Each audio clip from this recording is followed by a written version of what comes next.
There's a story told in the ancient Buddhist texts about a powerful warrior. He was undefeated, feared by kingdoms, and known for his unmatched strength in battle. Yet one day, this warrior sought the wisdom of a wandering monk. "Master," the warrior demanded, his voice as sharp as his blade, "who is the strongest in this world?" The old monk smiled gently and replied, "The one who masters himself." The warrior, puzzled, asked, "I have conquered countless foes. Who is left to conquer?" And the monk answered, "Your anger. You see, anger is a fire, not the kind that warms you on a cold night or cooks your food. It's the kind that burns indiscriminately, scorching everything in its path, including the one who ignites it. Every one of us has felt it, that sudden surge when someone wrongs us, the heat rising in the chest, the pulse quickening, the sharp words forming in the mind before we can stop them. And in those moments it feels righteous, like justice, like power. But the truth is far from it. Anger is a clever illusion. It tricks us into believing we're in control when, in fact, it's the one pulling the strings. It seduces us with the promise of satisfaction, only to leave behind a trail of regret, broken relationships, and a restless heart. The Buddha once compared anger to holding a hot coal with the intention of throwing it at someone else. You are the one who gets burned. Think about it. How many times has a moment of fury led to words you wish you could take back? How often has anger steered you into actions that felt good for a second but cost you dearly afterward? Anger poisons the mind. It clouds judgment, dulls compassion, and gives rise to suffering, for both the one who feels it and those around them. And perhaps the most dangerous thing about anger is how easily it disguises itself. It comes dressed as courage, as standing up for yourself, as defending your pride. But in reality, it's a reaction, not a response. A flash of heat that scorches more than it saves. In Buddhist philosophy, anger is known as one of the three poisons, alongside greed and ignorance. These poisons are the roots of all human suffering, and among them, anger burns the brightest, quickest to consume and hardest to control. But why is anger so potent? Because it strikes at the core of our ego. It tells us, "You've been wronged, you deserve revenge, you must not let this go." And every time we listen, we fall deeper into its trap. We trade our peace for the fleeting pleasure of retaliation. We lose ourselves.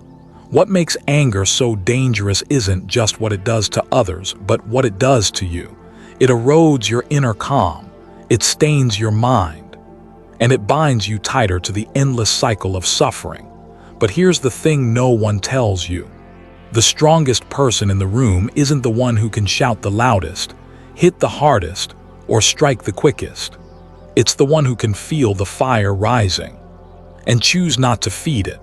The one who can meet insult with silence, who can hold their ground without their spirit shaking, who can witness their own anger like a storm passing over a mountain, fierce, loud, but unable to move what is rooted deep within. This is what makes a person truly powerful. Mastering anger is not about suppressing it, pretending it doesn't exist, or being passive. It's about understanding it, recognizing its voice when it whispers in your ear, and having the clarity to decide, "I won't be your puppet today."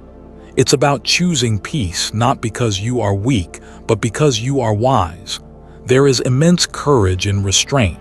There's incredible power in stillness. And the one who can master anger holds a strength that no sword, no army, and no crown can match. In every heart lies a fire, but whether it burns down your life or lights your path, that choice is yours. And so we begin this journey, not to deny the fire within us, but to learn how to hold it in our palms without getting burned. To understand its nature, its deception, and its hold on our spirit. Because only when you know your true enemy can you learn to rise above it. There's a deeper truth waiting to be uncovered. not about anger itself, but about where it comes from. Anger is a shadow. It follows us, waiting for the right moment to slip into our thoughts, to twist our emotions, and to turn ordinary moments into battles. But here's the truth most people never pause to consider. Anger isn't born from outside. It isn't delivered by the words of a stranger or the betrayal of a friend. It rises from within. We blame the world for making us angry. He insulted me. She betrayed me. They disrespected me. But the moment you believe someone else is responsible for your anger, you hand them power over your peace. In Buddhist wisdom, they teach, no one can make you angry. They can only offer you the opportunity. And it is you who chooses to pick it up or let it fall at your feet. So where does anger truly come from? If it isn't born from what others do, then what fuels it? At its root, anger is a reaction, a defense mechanism of the ego. It's born the moment reality clashes with our expectations. You expected kindness, but received cruelty. You expected loyalty, but met betrayal. You expected to win, but faced defeat. That gap between what you wanted and what happened is where anger ignites. And in that moment, the ego feels threatened. It screams, "This isn't fair. This isn't how things should be." Anger is the ego's armor. It's a way to avoid the deeper wound beneath the hurt, the disappointment, the fear. Because admitting "I'm hurt" feels vulnerable. But shouting "How dare you" feels powerful. The tragedy is, most people live their entire lives mistaking that heat for strength. The Buddha likened anger to a venomous snake, not because it strikes swiftly, but because the one who holds it is the one who risks being bitten. And like venom, anger doesn't only poison the moment, it seeps into the mind, clouding reason, blinding empathy, and leaving a trail of destruction long after the spark has passed. And yet, anger isn't inherently evil. In its purest form, it's energy, a surge of emotion that alerts us to injustice, to harm, to something that feels out of balance. But energy, untamed, is dangerous, a wildfire left to rage. It must be understood, guided, transformed. In Buddhist philosophy, anger is considered one of the kleshas, mental afflictions that distort perception and fuel suffering. But it's also said that within every klesha lies the seed of wisdom. The energy behind anger can be channeled into fierce compassion, unshakable resolve, and courageous clarity. To master anger, you first have to witness it, not just when it explodes, but when it whispers, the tiny irritations, the silent resentments, the bitterness you swallow but never truly release. Anger often wears many masks: frustration, sarcasm, cold indifference, self-righteousness. It can disguise itself as protection, justice, even love. I'm only angry because I care. I'm furious because I won't let them hurt me. But the wise see through these veils. They recognize that the anger isn't about the other person. It's about the storm inside. So the true enemy isn't the one who insulted you. It isn't the driver who cut you off. It isn't the partner who broke their promise. The true enemy is your attachment to how you believe life should be, and your refusal to accept it when it is. This is why anger is so persistent. Because life, by its nature, is unpredictable, uncontrollable, and indifferent to our expectations. And unless you master your response to it, you will forever be a slave to its storms. Here's a truth few dare to confront. The people you think make you angry are simply mirrors, reflecting back the parts of yourself you have yet to master. Their actions are the match, but the fire, it's yours, and you can either keep lighting it or learn to extinguish it before it takes hold. It begins by observing. The next time anger rises, don't suppress it. Don't lash out. Simply notice. Feel the heat in your chest, the clench in your jaw, the sharp thoughts forming like blades. And then ask yourself, what expectation was just violated? What wound inside me is this touching? Am I reacting or responding? This pause, this single moment of awareness, holds more power than 1,000 arguments. Because in that moment, you reclaim your freedom. True strength isn't the absence of anger. It's the ability to see it clearly, to understand its roots, and to choose a different path. This is the beginning of mastery, not over others, but over yourself. And once you recognize where anger is born, you can begin to dismantle the illusions that feed it. There's a deeper layer to uncover, one that reveals why our minds cling so tightly to these expectations, and how that clinging binds us to suffering. For centuries, people have chased strength. Strength of armies, strength of wealth, strength of position, the kind of power that bends others to your will. But in the wisdom of the ancients, in the teachings of sages, monks, and warriors who lived before us, there exists a truth far greater than the strength of kings. It is the strength not to conquer the world, but to conquer yourself. You see, it's easy to raise your voice. It's easy to strike with words or fists. It's easy to command others when fear is your tool. But the hardest battle you will ever fight is the one within your own mind. The Buddha once said, "A man may conquer 1,000 men in battle 1,000 times, but he who conquers himself is the greatest of warriors." Let that settle in for a moment. Because what is 1,000 victories if you are still a slave to your anger, your ego, your insecurities? The strongest warrior isn't the one who silences his enemies. It's the one who silences the storm within. Consider this. When someone insults you, what is your first reaction? To defend, to attack, to justify? Why? Because somewhere inside you still need to prove something to them, to yourself, to the world. But what if you did? What if no one's opinion had the power to disturb your peace? That is strength. The ancient samurai knew this well. Before battle, they trained their minds more fiercely than their swords. Because the sword is easy to wield when the mind is steady. But a restless, angry heart turns even the sharpest blade against itself. To master anger, you must first recognize its nature. It wants control. It seeks validation. It feeds on your insecurities. But when you truly see it like a flame exposed in daylight, it loses its power. Imagine this, a river, calm and clear, reflecting the sky. Throw a stone of anger into it and the ripples spread, clouding the reflection. But if the river remains undisturbed, the stone sinks and peace is restored. Your mind is that river, and your mastery is not in stopping the world from throwing stones, but in refusing to let those ripples steal your clarity. In Buddhist thought, they speak of upekkha, equanimity, a state where neither praise nor blame, gain nor loss, pleasure nor pain can shake the core of your being. It's not numbness. It's not weakness. It's the ultimate strength. Because it means you no longer dance to the world's drum. You move to the steady rhythm of your own wisdom. But let's be clear, this mastery isn't gained overnight.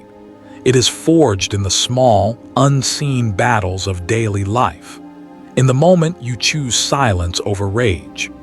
In the instant you take a breath instead of lashing out. In the quiet act of letting go when your ego demands revenge. These are the victories no one applauds, but they are the victories that build an unshakable warrior. And here's the secret the wise have always known. When you no longer need to defeat others, you become invincible. When insults no longer wound you. When betrayal no longer defines you. When loss no longer breaks you. In that moment, you are free. Because no man, no circumstance, no tragedy can control a person who has mastered themselves. The true warrior is calm in chaos, not because life is gentle with them, but because they have become unshaken. And when you reach that point, you become a light in the storm for others, not by preaching, not by forcing, but by being. Your presence alone will carry the quiet authority of someone who fears nothing, because they have faced their own darkness and emerged whole. Now, what if I told you that your anger, your pain, your struggles, these are not obstacles on your path to strength? They are the path. Every moment of frustration is a chance to train. Every insult a test. Every betrayal a lesson. And those who embrace this path, who see every storm as their teacher, are the ones who rise above it. Because in the end, there is no greater battle than the one within, and no greater victory than peace. But to truly walk this path, to build this strength, we must first confront the roots of the fire itself. Not just how anger behaves, but what feeds it, what keeps it alive, what makes it flare in the quiet of our hearts. And that is where we must go next. Anger, when left unchecked, spreads like wildfire. It consumes reason. It burns relationships. And worst of all, it scorches the very heart of the one who carries it. But here's the truth most never realize. Anger is not a force outside of you. It is a spark born within. And if you know how to see it, you can learn how to tame it. In the ancient temples of the East, Buddhist masters taught not to suppress anger, but to understand it. Not to run from it, but to face it. Because what you understand, you no longer fear. And what you can face, you can master. So how do we tame this fire? How do we disarm a flame that rises so quickly, so violently? The answer lies in practice, small, daily acts of awareness. Buddhist teachings offer time-honored techniques, not mystical rituals, but practical tools anyone can use. Let's walk through them. First, the pause. The moment you feel heat rising in your chest, before your words become weapons, before your face tightens and your fists clench, pause. Yes, just pause. Take a single conscious breath. It sounds simple, but within that breath lies the power to change the course of an entire day, maybe even a life. Because in that tiny space between trigger and response, you reclaim your freedom. Buddha taught, you will not be punished for your anger. You will be punished by your anger. And in that pause, you deny it that punishment. Second, name the flame. When you feel anger, give it a name. Say silently to yourself, this is anger. It might sound strange, but it works. Because the moment you name it, you separate yourself from it. You realize, I am not this anger, I am the one observing it.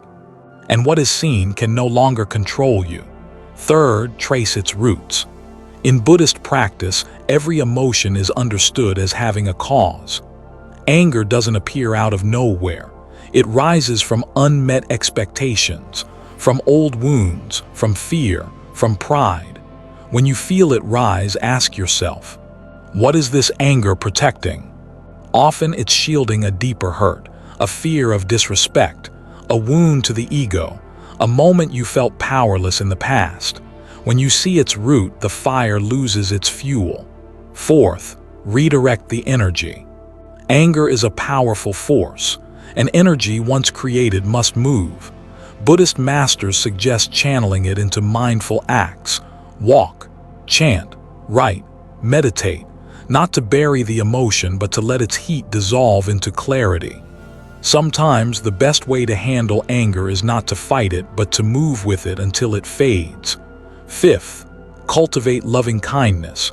It might sound impossible. How can I feel kindness when my blood is boiling? But here's the secret. Loving kindness, or metta, isn't something you feel. It's something you practice. When you think of the person who hurt you, silently wish them peace. Not because they deserve it, but because you do. Because the moment you wish peace for another, even an enemy, you begin to unchain yourself from the anger you carry. In Buddhist texts, there's a teaching. Holding onto anger is like grasping a hot coal with the intent of throwing it at someone else.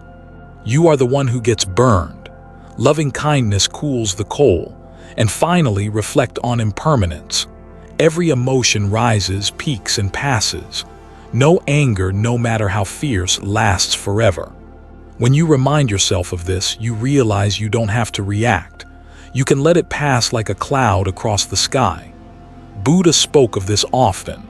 All conditioned things are impermanent. Your anger, too, is a passing visitor. And you don't need to build it a home. You see, diffusing anger isn't about denying your feelings. It's about mastering them. It's about choosing response over reaction, wisdom over impulse, peace over power. These techniques may seem simple, but don't be fooled. Mastery is not in complexity, but in consistency. And those who walk this path, those who practice these small, sacred acts of awareness, they are the ones who rise above the fires of the world. And as you begin to tame your own flames, you start to see how many of the world's greatest tragedies, greatest regrets, greatest wars, both between nations and between hearts, began with a single, uncontrolled spark. What if you could be the one to break that chain? What if you could be the calm in the storm others search for? And when you've begun to master these tools, it's time to turn to the deeper source. Because anger is not merely a passing emotion. It's often the voice of something else. A shadow within us, whispering louder than we'd like to admit. To face it, we must look to the root behind the flame, the ancient culprit that keeps the fire alive. And that is where we must travel next. We spend so much of our lives clutching tightly to what harms us most. Old grudges, burning anger, stories of betrayal we've rehearsed 1,000 times in our minds. And all the while, we believe holding on makes us strong. That refusing to forgive, refusing to forget, somehow keeps us in control. That anger is armor protecting us from weakness, shielding us from the world. But here's a truth the wise ones have always known. Real strength is not in holding on, it's in letting go. Imagine carrying a stone. At first it's light, an irritation, nothing more. But as hours turn to days, days into years, it becomes a burden. Your hands ache, your back strains. And still you tell yourself you can't drop it. Not yet, not ever. This is what anger does to the heart. But what happens the moment you open your hand? The weight vanishes, the pain eases, and in its place, space. Space for clarity, for peace, for life to breathe again. The Buddha often compared anger to a burning torch we hold against the wind. It blinds us, scorches us, and leaves us charred long before it touches the one we aim to harm. But when you release it, when you truly, honestly let it go, you discover a strength far beyond the brittle pride of holding on. Letting go isn't weakness, it's wisdom. So what are the rewards of this hidden strength? What waits for us on the other side of release? First, freedom. When you let go of anger, you free yourself from the endless cycle of reaction, no longer chained to someone else's words, no longer imprisoned by old wounds. You walk lighter, you breathe easier. You live present, no longer haunted by echoes of old wars. And freedom, once tasted, changes everything. Second, clarity. Anger clouds the mind. It distorts, exaggerates, and blinds us to truth. But when you release it, clarity returns. You see people as they are, flawed, fragile, just like you. You realize the insult that stung so deeply wasn't personal. The betrayal you clung to was a reflection of another's struggle, not your worth. You stop taking the world as an attack and start seeing it as it truly is.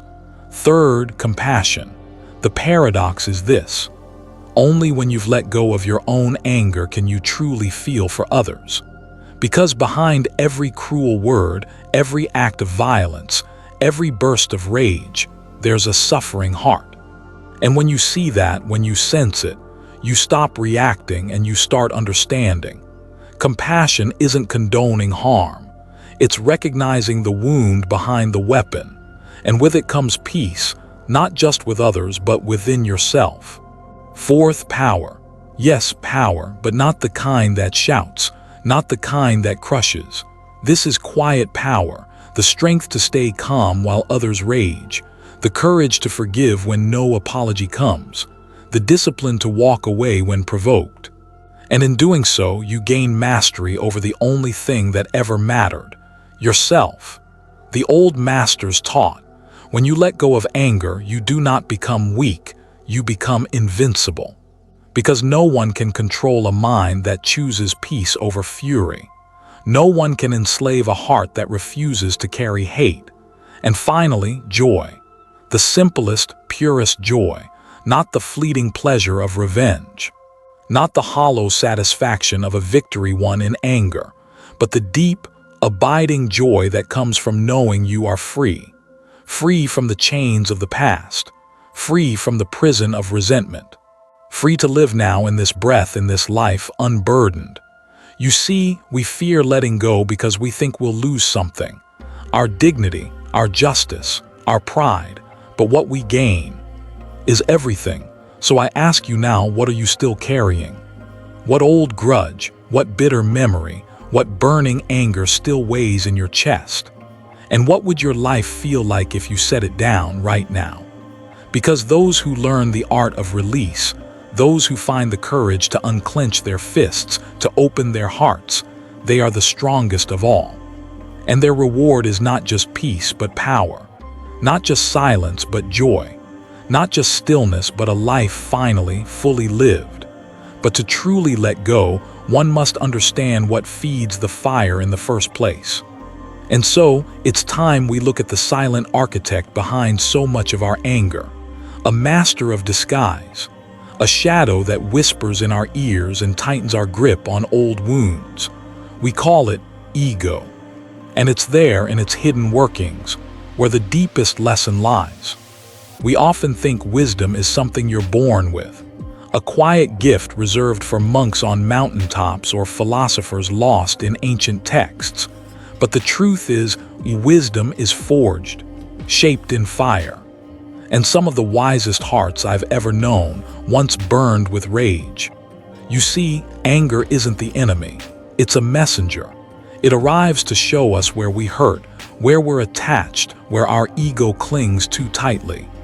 And if we learn to listen, not react, that fire can become light. Let me tell you a story.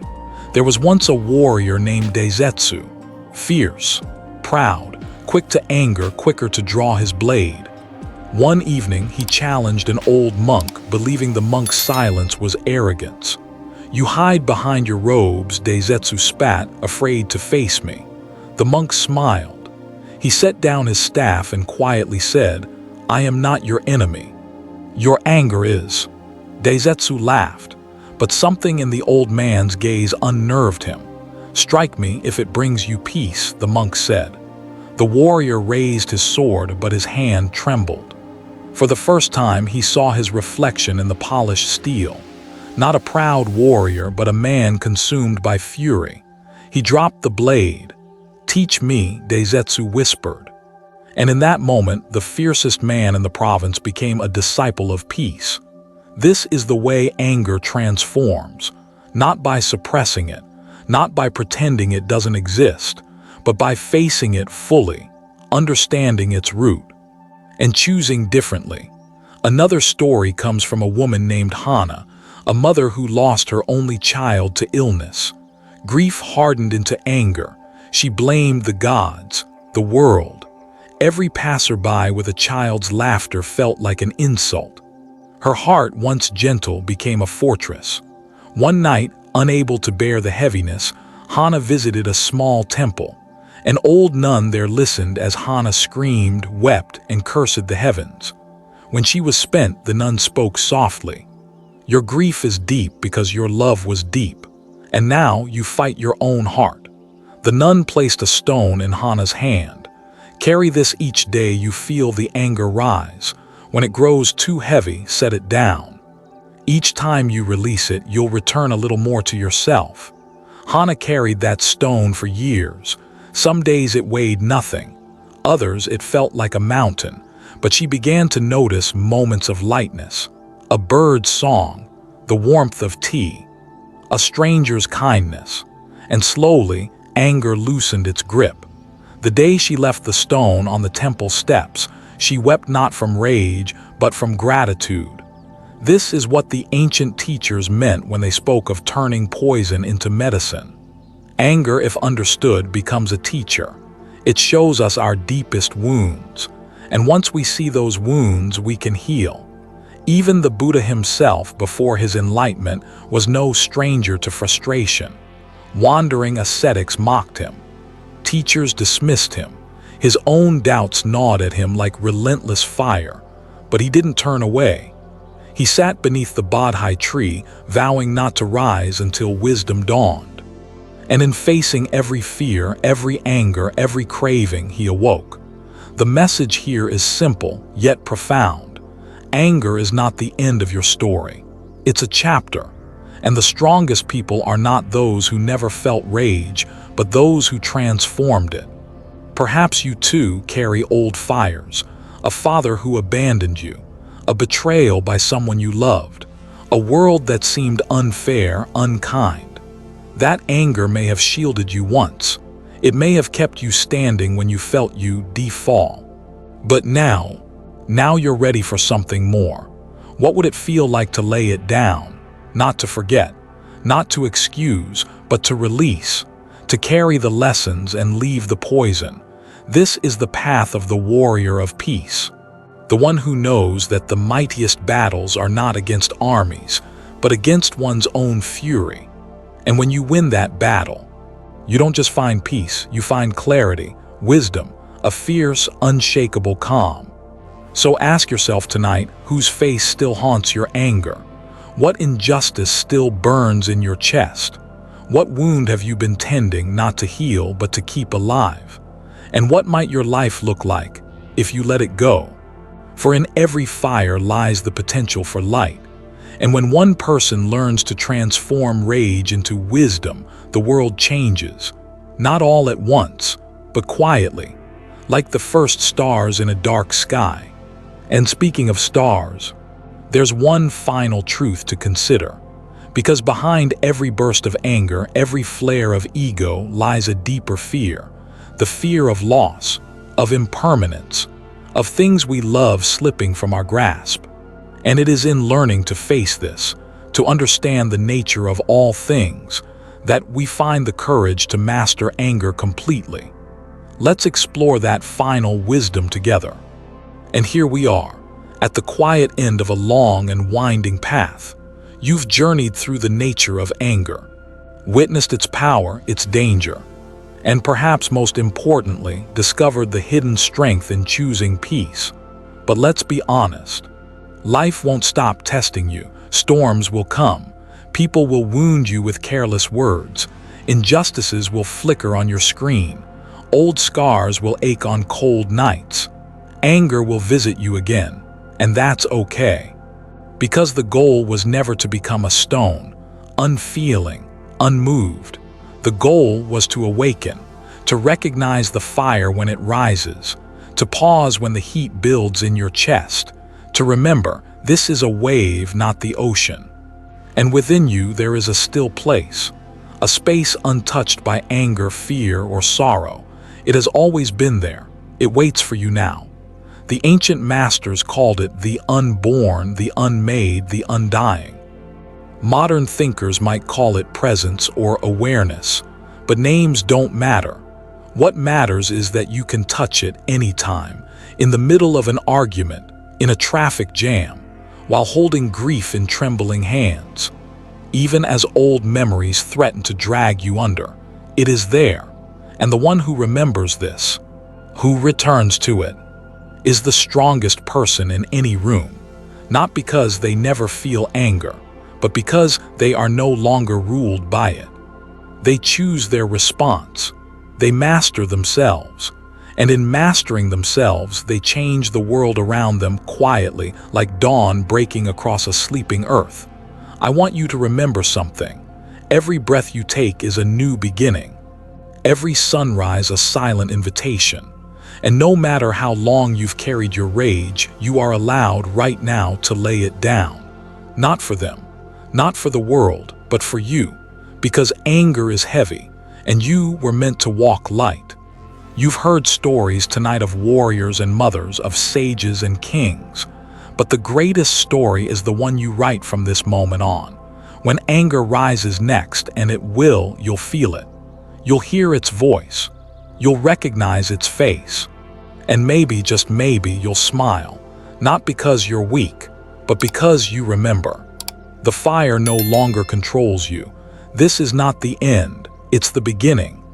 A vow to yourself to master your mind, to protect your peace, to meet the world's storms with steady hands and an open heart.